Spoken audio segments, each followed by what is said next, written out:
ತುಂಗಭದ್ರಾ ಜಲಾಶಯದಿಂದ ಕಾರ್ಖಾನೆಗಳಿಗೆ ನೀರು ಸರಬರಾಜು ಸ್ಥಗಿತ ಮಾಡಲಾಗಿದೆ. ತುಂಗಭದ್ರಾ ಜಲಾಶಯದಿಂದ ಕಾರ್ಖಾನೆಗಳಿಗೆ ಅಕ್ರಮವಾಗಿ ನೀರು ಪೂರೈಕೆ ಮಾಡ್ತಾ ಇದ್ದ ಬಗ್ಗೆ ಏಷ್ಯಾನೆಟ್ ಸುವರ್ಣ ನ್ಯೂಸ್ ವರದಿ ಪ್ರಸಾರ ಮಾಡಿತ್ತು. ವರದಿ ಬಳಿಕ ಎಚ್ಚೆತ್ತ ಜಲಸಂಪನ್ಮೂಲ ಇಲಾಖೆಯ ಅಧಿಕಾರಿಗಳು 3 ದಿನದಲ್ಲಿ ಕಾರ್ಖಾನೆಗಳಿಗೆ ನೀರು ಪೂರೈಕೆಯನ್ನು ಸ್ಥಗಿತ ಮಾಡಿದ್ದಾರೆ. ತುಂಗಭದ್ರಾ ಜಲಾಶಯದಲ್ಲಿ 12 ಟಿಎಂಸಿ ನೀರು ಮಾತ್ರ ಇತ್ತು. ಕಾರ್ಖಾನೆಗಳಿಗೆ ನೀರು ಪೂರೈಕೆ ಮಾಡಿದ್ರೆ ಕುಡಿಯುವ ನೀರಿನ ಕೊರತೆಯಾಗುವ ಸಾಧ್ಯತೆ ಇತ್ತು. ನಿಯಮದ ಪ್ರಕಾರ ಕಾರ್ಖಾನೆಗಳಿಗೆ ಫೆಬ್ರವರಿ ಅಂತ್ಯಕ್ಕೆ ನೀರು ಪೂರೈಕೆ ಸ್ಥಗಿತ ಮಾಡಬೇಕಿತ್ತು. ಆದರೆ ಏಪ್ರಿಲ್ 3ನೇ ವಾರದವರೆಗೂ ದಿನದ 24 ಗಂಟೆ 3 ಬೃಹತ್ ಮೋಟಾರ್ಗಳ ಮೂಲಕ ಕಾರ್ಖಾನೆಗಳು ನೀರು ಪಡಿತಾ ಇದ್ವು. ನಿಯಮ ಮೀರಿ ಅಕ್ರಮವಾಗಿ ನೀರು ಪಡಿತಾ ಇದ್ರು ಜಲಸಂಪನ್ಮೂಲ ಇಲಾಖೆಯ ಅಧಿಕಾರಿಗಳು ಕಣ್ಮುಚ್ಚಿ ಕುಳಿತಿದ್ರು. ಕೊಪ್ಪಳ ಜಿಲ್ಲೆಯಲ್ಲಿ ಕುಡಿಯೋ ನೀರಿನ ಸಮಸ್ಯೆ ಹಿನ್ನೆಲೆ ವಿಧಾನಸಭಾ ಕ್ಷೇತ್ರ ವಾರು ನೋಡಲ್ ಅಧಿಕಾರಿಗಳ ನೇಮಕ ಮಾಡಲಾಗಿದೆ ಅಂತ ಸಚಿವ ಶಿವರಾಜ್ ತಂಗಡಗಿ ಹೇಳಿದ್ರು. ಜಿಲ್ಲೆಯಲ್ಲಿ 30 ಗ್ರಾಮಗಳಲ್ಲಿ ಕುಡಿಯೋ ನೀರಿನ ಸಮಸ್ಯೆ ಇದೆ. ಇನ್ನು ಕೆಲ ಕಡೆ ಸಮಸ್ಯೆ ಆಗಬಹುದು. ಹೀಗಾಗಿ ನೋಡಲ್ ಅಧಿಕಾರಿಗಳ ನೇಮಕ ಮಾಡಿದ್ದು ಸಭೆ ಮಾಡಿ ನೀರಿನ ಸಮಸ್ಯೆ ಕುರಿತು ಮಾಹಿತಿ ತೆಗೆದುಕೊಳ್ಳಲು ಸೂಚನೆ ನೀಡಲಾಗಿದೆ. ಜಿಲ್ಲೆಯಲ್ಲಿ 30 ಗ್ರಾಮಗಳಿಗೆ ಕುಡಿ ನೀರಿಂದು ಪ್ರಾಬ್ಲಮ್ ಇದೆ. ಈ ಸದ್ಯ ಐಡೆಂಟಿಫೈ 30 ಗ್ರಾಮ, 39 ಹೊಸ ಬೋರ್ವೆಲ್ಲನ್ನು, ಇದು ಖಾಸಗಿ ಬೋರ್ವೆಲ್ಲನ್ನು ತೊಗೊಂಡಿದ್ದೀವಿ. ಇನ್ನೂ ಒಂದಿಷ್ಟು ಸಮಸ್ಯೆ ಆಗ್ತಾ ಇದೆ ಅಂತ ನಮ್ಮ ಅಧಿಕಾರಿಗಳು ಹೇಳ್ತಾ ಇದ್ದಾರೆ. ಎಲ್ಲಿ ಸಮಸ್ಯೆ ಆಗುತ್ತೆ ಏನು ಅನ್ನೋದನ್ನು ಪೂರ್ಣ ಮಾಹಿತಿ ತಗೊಂಡು ನಾಳೆ ಬೆಳಗ್ಗೆ ಪ್ರತಿಯೊಂದು ವಿಧಾನಸಭಾ ಕ್ಷೇತ್ರಕ್ಕೆ ಒಬ್ಬೊಬ್ಬರು ನೋಡಲ್ ಆಫೀಸರ್ಸ್ನಂತ ನೇಮಕ ಮಾಡಿದ್ವಿ. ನಾಳೆ ಬೆಳಗ್ಗೆ ಅವರು ನೋಡಲ್ ಆಫೀಸರ್ಸ್ ಮೀಟಿಂಗ್ ಸಭೆ ಮಾಡಬೇಕು. ಇದಕ್ಕೆ ಕೊಪ್ಪಳಕ್ಕೆ DVDC DS1 ಕೃಷ್ಣಮೂರ್ತಿಯನ್ನು ನೋಡಲ್ ಆಫೀಸರ್ ಕೊಪ್ಪಳ,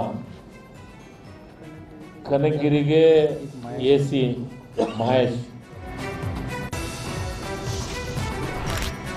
ಪ್ರಧಾನಿ ನರೇಂದ್ರ ಮೋದಿಗೆ ಭಯೋತ್ಪಾದಕ ಎಂದ ಮಲ್ಲಿಕಾರ್ಜುನ ಖರ್ಗೆ ವಿರುದ್ಧ ಆಕ್ರೋಶ ವ್ಯಕ್ತಪಡಿಸಿದ ಬಿಜೆಪಿ ಕಾರ್ಯಕರ್ತರು ಬಳ್ಳಾರಿ ಕಾಂಗ್ರೆಸ್ ಕಚೇರಿ ಮುತ್ತಿಗೆ ಹಾಕಲು ಯತ್ನಿಸಿದ್ರು.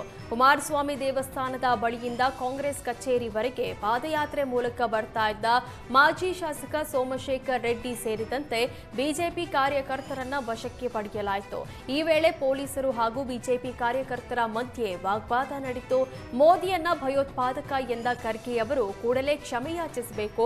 ಇಡೀ ವಿಶ್ವವೇ ಮೋದಿ ಅವರ ನಾಯಕತ್ವ ಒಪ್ಪಿಕೊಂಡಿದೆ. ಆದರೆ ಕಾಂಗ್ರೆಸ್ ನಾಯಕರು ಒಪ್ತಾ ಇಲ್ಲ. ಇದೊಂದು ದುರಾದೃಷ್ಟಕರ ವಿಷಯ ಅಂತ ಮಾಜಿ ಶಾಸಕ ಸೋಮಶೇಖರ್ ಆಕ್ರೋಶ ವ್ಯಕ್ತಪಡಿಸಿದರು. ಇವತ್ತು ವಿಶ್ವ ನೆಚ್ಚಿದಂಥ ಒಬ್ಬ ನಾಯಕ, ನಮ್ಮ ನೆಚ್ಚಿನ ಪ್ರಧಾನಮಂತ್ರಿಗಳಂತ ನರೇಂದ್ರ ಮೋದಿ ಸಾರ್ ಅವ್ರನ್ನ ಕಾಂಗ್ರೆಸ್ ನ್ಯಾಷನಲ್ ಪ್ರೆಸಿಡೆಂಟ್ ಮಲ್ಲಿಕಾರ್ಜುನ್ ಖರ್ಗೆದವರು ಇಡೀ ಭಯೋತ್ಪಾದಕ ಅಂತ ಕರೆದಿದ್ದಾರೆ. ಅಂದರೆ ಭಯೋತ್ಪಾದಕರಿಗೆ ಹೋಲಿಸಿದಂಥ ಮಲ್ಲಿಕಾರ್ಜುನ್ ಖರ್ಗೆ ಒಬ್ಬ ಎಂಥ ನಾಯಕ ಅಂತ ಒಂದು ನೀಚ ಸಂಸ್ಕೃತಿಯನ್ನು ಅವರು ಕಲಿಸ್ತಾ ಇದ್ದಾರೆ. ಅವ್ರ ಬಾಯಿಂದ ದೊಡ್ಡ ವ್ಯಕ್ತಿ ಅಂತ, ಅವ್ರ ಬಾಯಿಂದ ಇಂಥ ವ್ಯಕ್ತಿ ಬಾಯಲ್ಲಿ ಬರಬಾರ್ದಾಗಿತ್ತು. ಅಂಥದ್ದೊಬ್ಬ ಪ್ರಧಾನಮಂತ್ರಿ, ಇಡೀ ದೇಶಕ್ಕೆ ಪ್ರತಿನಿಧಿಸುವಂಥ ಪ್ರಧಾನಮಂತ್ರಿನ ಭಯೋತ್ಪಾದಕ ಕರೆದಿದ್ದಾರೆ. ಹಾಗಾಗಿ ಭಾರತೀಯ ಜನತಾ ಪಾರ್ಟಿ ಜಿಲ್ಲಾ ಘಟಕದ ವತಿಯಿಂದ ಎಲ್ಲರೂ ಸೇರಿ ಇವತ್ತು ಕಾಂಗ್ರೆಸ್ ಪಕ್ಷದ ಒಂದು ಕಚೇರಿಗೆ ಮುತ್ತಿಗೆ ಹಾಕ್ತಾ ಇದ್ದೀವಿ. ಹಾಗಾಗಿ ಮರ್ಯಾದೆಗೆ ಅಂಜಿ ವಿದ್ಯಾರ್ಥಿಯೊಬ್ಬ ಆತ್ಮಹತ್ಯೆ ಮಾಡಿಕೊಂಡ ಘಟನೆ ಧಾರವಾಡದಲ್ಲಿ ನಡೆದಿದೆ. ಧಾರವಾಡದಲ್ಲಿ ಕಳೆದ ಶನಿವಾರ ವಿದ್ಯಾಗಿರಿ ಪೊಲೀಸರು ಸುಮಾರು 40ಕ್ಕೂ ಹೆಚ್ಚು ಯುವಕರನ್ನ ವಶಕ್ಕೆ ಪಡೆದು ಗಾಂಜಾ ಟೆಸ್ಟ್ ಮಾಡಿದ್ರು. BSc ಓದ್ತಾ ಇದ್ದ ವಿದ್ಯಾರ್ಥಿ ಆದಿತ್ಯ ಮ್ಯಾಗೇರಿಯನ್ನ ವಶಕ್ಕೆ ಪಡೆದಿದ್ರು. ಆದರೆ ಗಾಂಜಾ ಟೆಸ್ಟ್ ಬಳಿಕ ನೆಗೆಟಿವ್ ಅಂತ ವರದಿ ಬಂದಿತ್ತು. ಆದರೆ ಈ ಘಟನೆಯಿಂದ ಮನನೊಂದ ಆದಿತ್ಯ ಮ್ಯಾಗೇರಿ ಮನೆಯಲ್ಲೇ ನೇಣಿಗೆ ಶರಣಾಗಿದ್ದಾನೆ.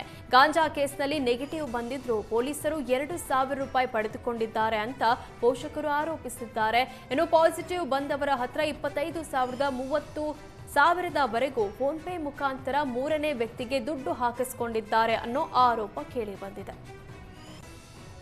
ಅವ ಏನು ಮಾಡೇ ಇಲ್ರಿ. ಅವ್ರು ಕೂಡ ಅದಾರಂತ ಅವ್ನು ಕರ್ಕೊಂಡು ಹೋಗ್ಯಾರ. ಅವ್ನು ಕರ್ಕೊಂಡು ಹೋಗಿ ಅವ್ನದ್ರೊಳಗೆ ಸಿಗಿಸ್ದಂಗೆ ಮಾಡಿ, ನೀ ರೊಕ್ಕ ಕೊಡು, ಇದಿಲ್ಲ ಅಂದ್ರೆ ನೀನು ಬೇರೆ ಕೇಸ್ನಾಗ ಹಾಕ್ತೀವಿ ಅಂದಾರಿ ನನ್ನ ಮಗ.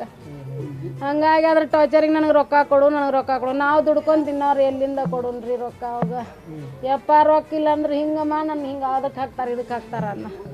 ಯಪ್ಪ ನಾಳೆ ಬೇಕಾದ್ರೆ ಕೊಡ್ತೀನಿ ಇವತ್ತಿಲ್ಲ ನನ್ನಂತೆ ರೊಕ್ಕ ಅಂತ ಹೇಳಿದ್ರಿ 2,000 ರೂಪಾಯಿ ಅಂತ್ರಿ 2,000 ರೂಪಾಯಿ ಕೊಟ್ರೆ ನೀನು ಬಿಡ್ತೀನಿ ಇಲ್ಲ ಅಂದ್ರೆ ಬೇರೆ ಕೇಸ್ನಾಗ ಹಾಕ್ತೀವಿ ಅನ್ನಕತ್ತಿದ್ರಂತ್ರಿ.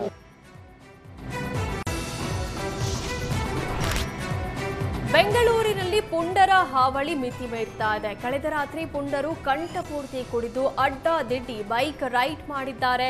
ನಾಗರಬಾವಿ ಸರ್ಕಲ್ನಿಂದ ನಾಯಂಡಹಳ್ಳಿವರೆಗೆ ಬೈಕ್ನಲ್ಲಿ ತ್ರಿಬಲ್ ರೈಡಿಂಗ್, ಹೆಲ್ಮೆಟ್ ಇಲ್ಲದೆ ಡ್ರಿಂಕ್ಸ್ ಮಾಡ್ತಾ ಓಡಾಡಿದ್ದಾರೆ. ಸಾಮಾಜಿಕ ಜಾಲತಾಣದಲ್ಲಿ ಕುಡುಕರ ಪುಂಡಾಟದ ದೃಶ್ಯ ವೈರಲ್ ಆಗಿದ್ದು, ಕಣ್ಣು ಮುಚ್ಚಿ ಕುಳಿತಿರೋ ಟ್ರಾಫಿಕ್ ಪೊಲೀಸರ ವಿರುದ್ಧ ಆಕ್ರೋಶ ವ್ಯಕ್ತವಾಗ್ತಿದೆ.